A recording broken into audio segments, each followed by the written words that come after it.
शादी विवाह समय से कर देने से बहुत बड़े फायदे हैं। बताओ, शादी जल्दी शादी मीन्स 22-23 साल की उम्र में, अधिक से अधिक 25। यदि 22-23 साल में शादी कर देंगे तो बताओ इसके फायदे क्या हैं? क्या फायदे हैं इसके और नुकसान क्या है? अब आप कहेंगे महाराज जी जल्दी शादी करेंगे तो पढ़ाई का क्या होगा लड़की की और लड़कों की? अरे भाई, पढ़ाई तो ससुराल में भी, यदि लड़का लड़की ससुराल वाले समझदार हैं तो पढ़ाई तो ससुराल में भी हो सकती है, कोई रुकती थोड़ी है।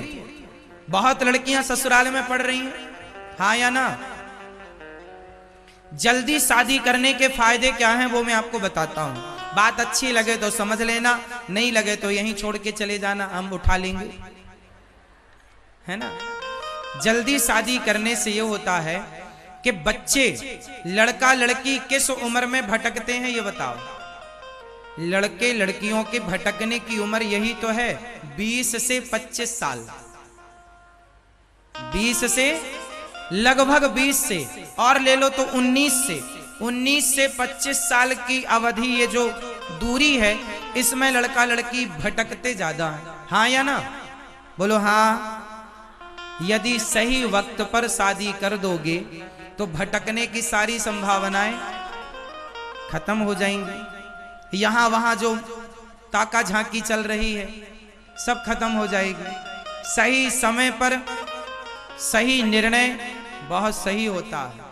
सही समय पर एक सही उम्र पर विवाह सही होता है। सही उम्र पर विवाह हुआ तो सही उम्र तक तुम्हारे बच्चे हो जाएंगे, सही उम्र तक बच्चे पढ़ लिख जाएंगे, सही उम्र तक बच्चों का विवाह कर दोगे, और जब बच्चों का विवाह होगा उस उम्र तक आप यंग ही रहेंगे, जवान ही रहेंगे, और अपने लिए, आप बच्चों के लिए भी अपने लिए भी एक सही निर्णय लेने लायक बनेंगे। अधिक उम्र हो जाने के बाद ना ठीक नहीं होता। सही उम्र पर सही निर्णय लेना सीखिए।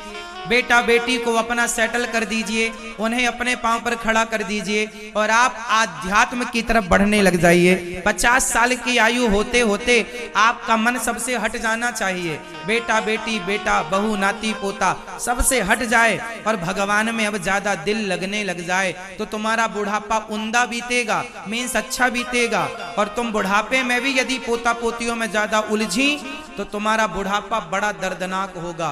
कुत्ते की मौत मरते हैं फिर लोग, ज्यादा मोह ममता में जो ज्यादा उलझता है। तो बहुत दूर की आप सोचिएगा।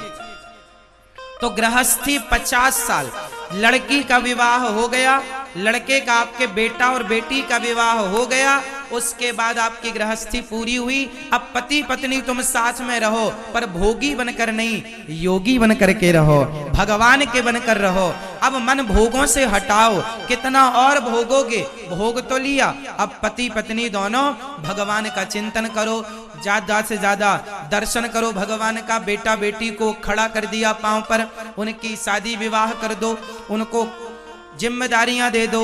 अब आप लोग आजाद हो गए अपनी सारी जिम्मेदारियों से, समय से आजादी हो गई। अब समय से आप जाओ जगन्नाथ जी। अब आदमी बुढ़ापे में निकलता है तीर्थ यात्रा में। अब तुम बुढ़ापे में जाओगे, कोई एक धक्का मार देगा, 4 हड्डियां टूट जाएंगी तुम्हारी। बुढ़ापे का कोई तीर्थ वीरथ नहीं होता आजकल। आजकल तो सब जवानी में कर लो, भजन करो मस्त जवानी में, बुढ़ापा किसने देखा है। अब बुढ़ापे का तीर्थ नहीं है। बिहारी जी के मंदिर में जाओगे तो बुढ़ापे में ज्यादा बूढ़े आदमी ना जाके धस जाना, नहीं तो भीड़ में फंस जाओगे। अरे बुढ़ापे में तुम बद्रीनाथ जाओगे क्या? वहां तुम्हें ऑक्सीजन ही नहीं मिलेगी, भागोगे प्राण बचाते हुए। तो समय से बेटी का विवाह कर दो, समय से बेटों का विवाह कर दो और तीर्थ यात्रा कर लो। अब तुम 80 साल में घर से निकलते हो लाठी लेके, एक धक्का मारेगा तो 4 हड्डी टूटेगी, जुड़वाते रहना। फिर एक समय से एक सही परफेक्ट टाइमिंग होनी चाहिए, हाँ या ना? तीर्थ वीरथ ना बुढ़ापे के नहीं रह गए आज के युग में, बोलो हाँ या ना? अब बुढ़ापे में देखो दिल्ली में कथा हो रही है, जो ज्यादा बूढ़े हैं वो कथा में नहीं आ सकते। क्यों नहीं आ सकते? आएंगे तो वो कहेंगे हम जमीन में बैठ नहीं पाते। बड़े झंझट होते हैं बुढ़ापे में, कोई जमीन में नहीं बैठ पा रहा है, कोई ऐसे नहीं बैठ पा रहा है, कोई वैसे नहीं बैठ पा रहा है। इसलिए जब तक बढ़िया से बैठ रहे हो तब तक खूब कथाएं सुन लो, खूब आध्यात्म को धारण कर लो, चिंतन कर लो, तीर्थ कर लो। और जब बुढ़ापा आए तो फिर घर में रहने, फिर भगवान का चिंतन घर में बैठे बैठे करना। हाँ या ना? इसलिए बेटी का विवाह, आप में से कितने लोग ऐसे हैं जिनकी बेटी और बेटों का विवाह हो चुका है? अब आप लोग आजाद हैं, फुर्सत हैं, तो काहे पड़े हो घर में? हाँ, निकालो अपने मन को संसार से और 1 महीने जगन्नाथ जी रहो, 1 महीने वृंदावन रहो, 1 महीने द्वारिका रहो। हमारे देश में जितने भी तीर्थ स्थल हैं जाओ, जो पैसा तुमने इकट्ठा कर रखा है उस पैसे को लेकर जाओ और थोड़ा थोड़ा तीर्थों में जाकर भगवान का रोज दर्शन करो, रोज सत्संग करो, रोज जगन्नाथ जी का प्रसाद पाओ। सारी दौलत बच्चों को ना दे देना, थोड़ा सा बचा लेना, आधा बच्चों को दे दो, आधा अपने पास रखो कि अब इस पैसे से हम बुढ़ापे में तीर्थ यात्रा करेंगे, दर्शन करेंगे, दान पुण्य करेंगे। सारा ना दे देना, सारा मिल जाएगा तो बेटा बहू निकाल बाहर करेंगे, चल बाहर। इसलिए थोड़ा बचा के रखना अपने पास, है ना। और तीर्थ यात्रा कर लो समय से, और सबसे मन हटाओ। 1 महीने के लिए जगन्नाथ जी जाओ, 1 महीने के लिए द्वारिका जी जाओ, बद्रीनाथ जी, वहां रहो और कथाएं सुनो। तीर्थों में कथाएं होती हैं और भोजन प्रसादी। अब वहां रहोगे तीर्थों में तो कहाँ रहोगे भाई? रहने की जगह, खाने को रोटी तो चाहिए। वृंदावन में तो गौरी गोपाल भगवान की रसोई है कि वहां का आपको रोटी की व्यवस्था नहीं करनी, रोज भरपेट आपको भोजन मिलेगा, दिन भर जब मन करे तब आओ तब पाओ। बाकी हर जगह तो रोटी भी पैसे से मिलेगी आपको। तो उसके लिए जवानी में जो मेहनत की है वो बचाओ और तीर्थ यात्रा में जाओ।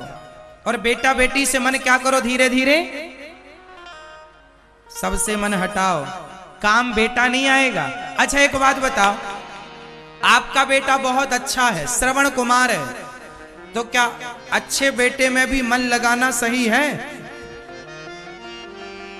आपका बेटा भगवान करे श्रवण कुमार है, आपका बेटा बहुत अच्छा है, फिर भी मन अपना सबसे हटाकर भगवान में ही मन लगाना है। कल्याण तब होगा जब मन भगवान में लगेगा। संसार में लगा रहेगा तो सिवाय दुर्गति के कुछ नहीं होना। दिल्ली में एक सज्जन मर रहे थे तो डॉक्टर ने कह दिया अब ये 1 घंटे बाद मर जाएंगे। तो उन्होंने कहा जरा बेटे को बुलाओ, जरा बहू को बुलाओ, पोते को बुलाओ। अब बताओ, सारी जिंदगी यही देखा है, बेटा बहू पोता पोती, और मरते समय भी यही देख रहा है। कब भगवान का चिंतन करेंगे ये? कब मन भगवान में लगाएंगे ये? इन्होंने कभी लगाया नहीं तो मरते समय भी नहीं लगेगा। अभी से मन भगवान में लगाना तो मरते समय तक लग पाएगा। अभी से चिंतन करो भगवान का तो चिंतन हो पाएगा। बुढ़ापे में ही ना बैठे रहना कि मरते समय लगाएंगे। मरते समय संसार में ज्यादा लगता